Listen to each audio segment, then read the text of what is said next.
What's up, guys? All right, so we're going to be talking about one of the most important pieces of real estate in general. It's one of the most powerful tools, right? That's financing, that's leverage.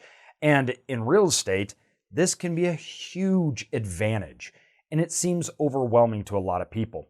It seems extraordinarily risky, but leverage can actually help you reduce risk. That seems very counterintuitive. Before we even dive into it, I need to make this very clear. It changes a lot. So the debt markets change. They're always changing, and they can change very, very quick. And I can't cover all forms of leverage nor financing in this video, but I really wanted to get into some of the details, why we do it, how you can do it, and also the ways in which leverage can actually reduce risk. Now, that doesn't seem to make a lot of sense because inherently we think of leverage as risk, but it's true, and I'll get into it. First of all, leverage is when you borrow money. So in real estate, it's a powerful tool to reduce the amount of money that you need to put into that property. People that are financing the deals, or the people giving you the money, tend to like to use real estate as that vehicle. The reason being is it's backed by something real, hard. If you can't pay it back, the borrower can now take back something tangible. That's why in real estate, leverage is so popular. You can reduce the amount you put into it, increase how much you're making off what you put into it, all while tenants are paying down that debt. It is a very, very powerful tool. Simplistically, it means you can use your money more. If I had $1 million and I could use leverage to put 10% down, which is $100,000, I could buy 10 properties instead of one at $1 million. So you can do more, your money can go farther. That's the key to leverage. There's also other benefits of leverage though, like taxes, okay? So you can actually write that off. But with dependable real estate, leverage over the long term makes you much more wealthy. That's because your tenants are paying off that debt for you, not you, all while paying you when owning that cash flowing real estate. Self-storage, this has been a huge tool for us to use. In order to understand leverage, but how to use this powerful tool, it's really important to understand where value is derived from. In self-storage, the value that is placed on the asset is what the bank will loan off of. So if an appraiser says that it's worth $10 million and you need to put 30% down, you need to come up with $3 million, right? And the bank will give you the rest. Think of that in much, much smaller terms, obviously like a house or anything else. But in commercial real estate, it's important to understand that the bank is looking more at the asset than you. If I'm buying a house, it solely depends on my ability to pay back that house. And it depends on what that house is worth to the bank. So if they have to take it back, they can sell it and get their money back. In commercial real estate, the bank is going to look with you at the cash flow and the expenses, where the property is located, how much you're paying for it, and what they think it's valued at. That is all going to contribute into how much you are going to be able to get from the bank, how much you have to come up with, and whether the bank wants to even loan it to you or not. Some of the things the bank's going to look at for you getting into self-storage, your experience. Because to a bank, this is all about risk. They don't want to lose their money, and they want to make sure that you are a better steward of their money than they will be in that asset class. That's why they give you the money, so you can put it to work in self-storage.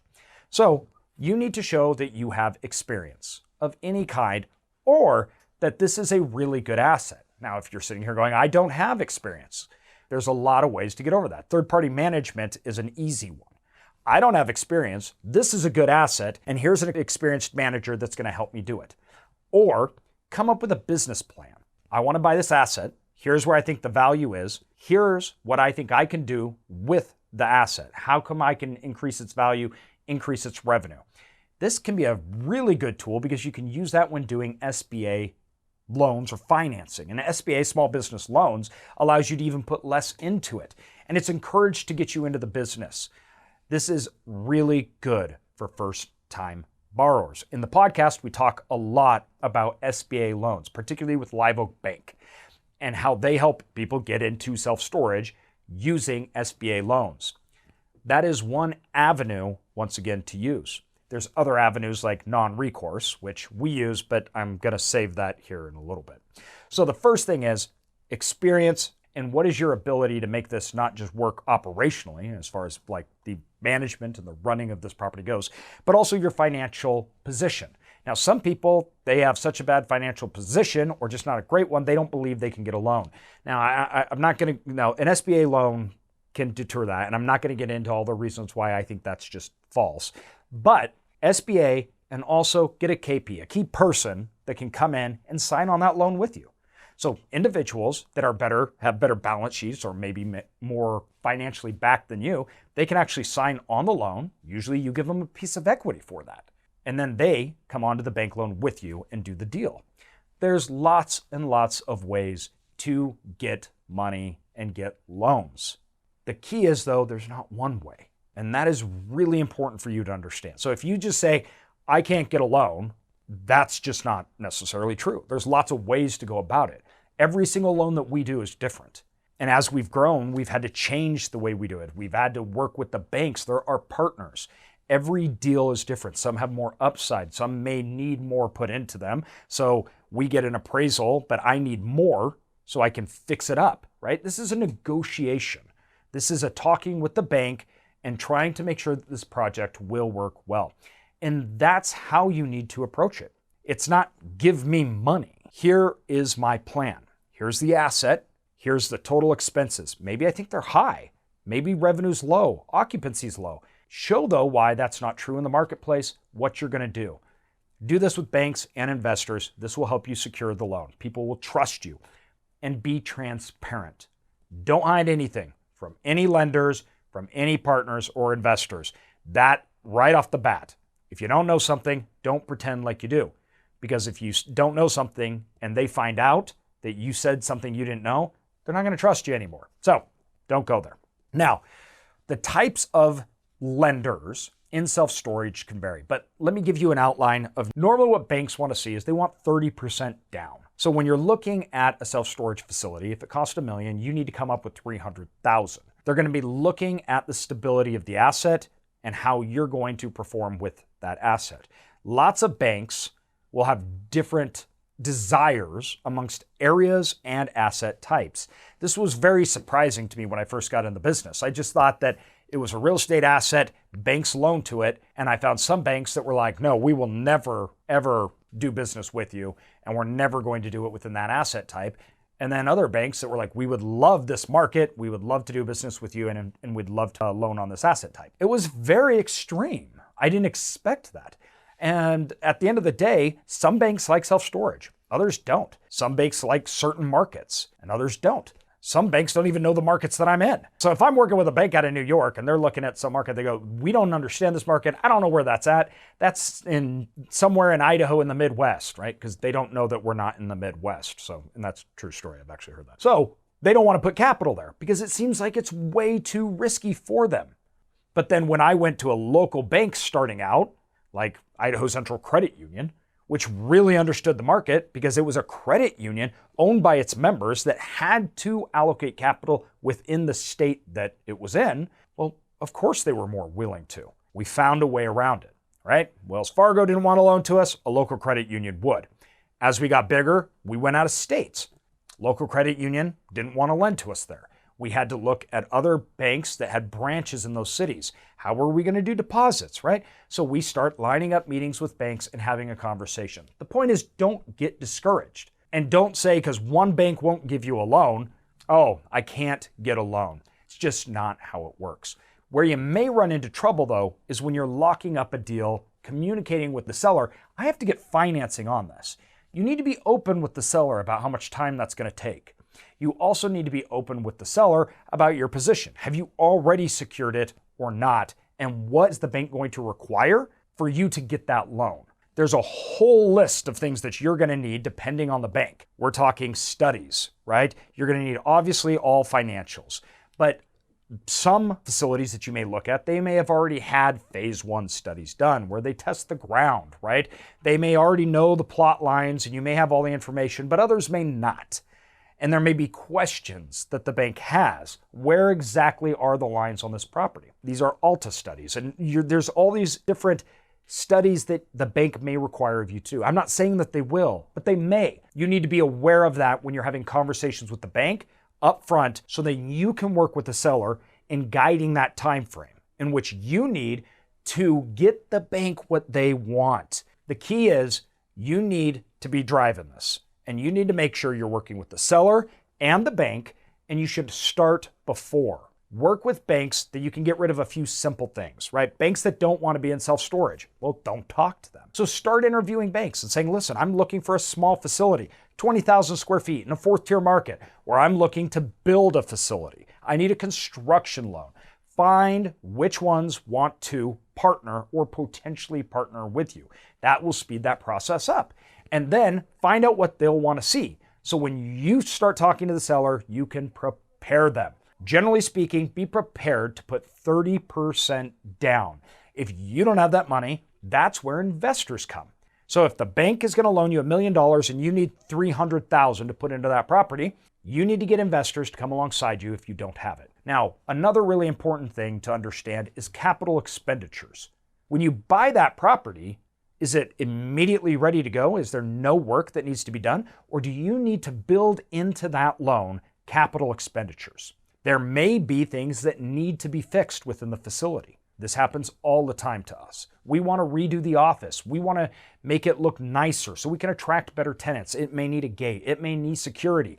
Make sure you plan for that. You can either, when planning the finances with the bank and looking at your P&Ls, accrue that over time. So put a 2% CapEx expense fee into your reserves. So that's going into a bank account every year that you're going to spend out fixing on the property, right? Or you can do it up front and say, hey, bank, this is $1 million, but I want another $300,000, right? Because I'm going to redo fences, I'm going to re-gravel, or I'm going to pave, whatever that is. Make sure that the bank understands the ROI associated with those capital.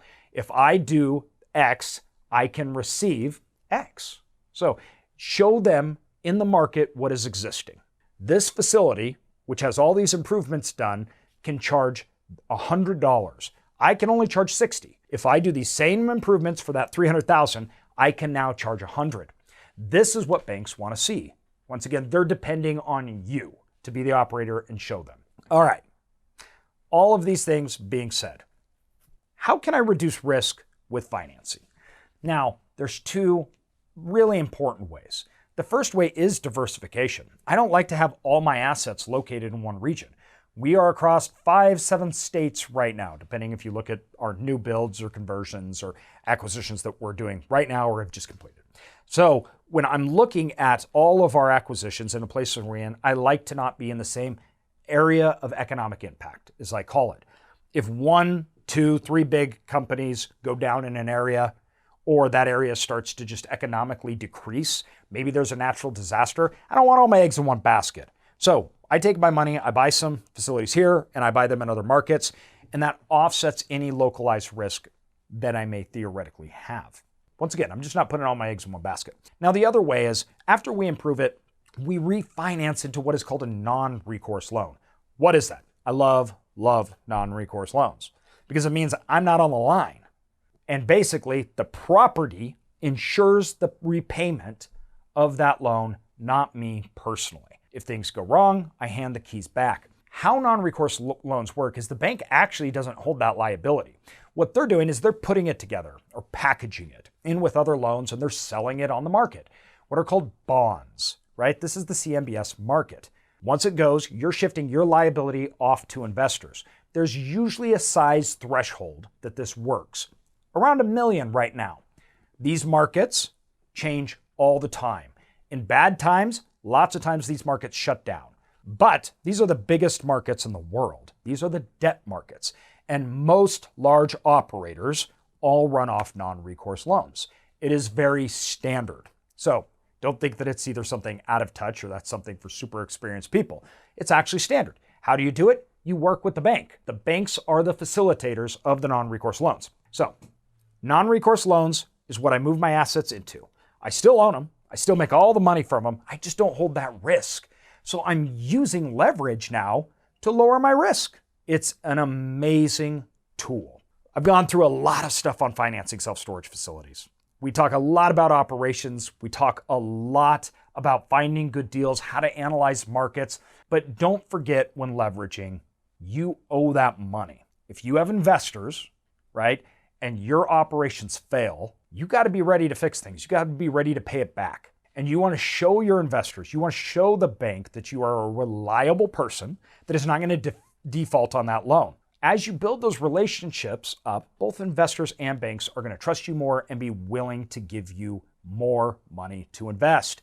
At first, if you don't feel that you can get a loan, you should look at two avenues, SBA, or you should look at getting partners, mainly KPs or people that are going to sign on the line that the banks may say, you are in a better economic status. I will sign the loan as long as he's on it. Those are two ways to go and get it done. There's more. I can't cover them all in this video, but I hope this gives you a better understanding and a better way to start. Thanks, everybody. You make off that asset. I gotta start over again. Let go. Sound good. All right, let me see.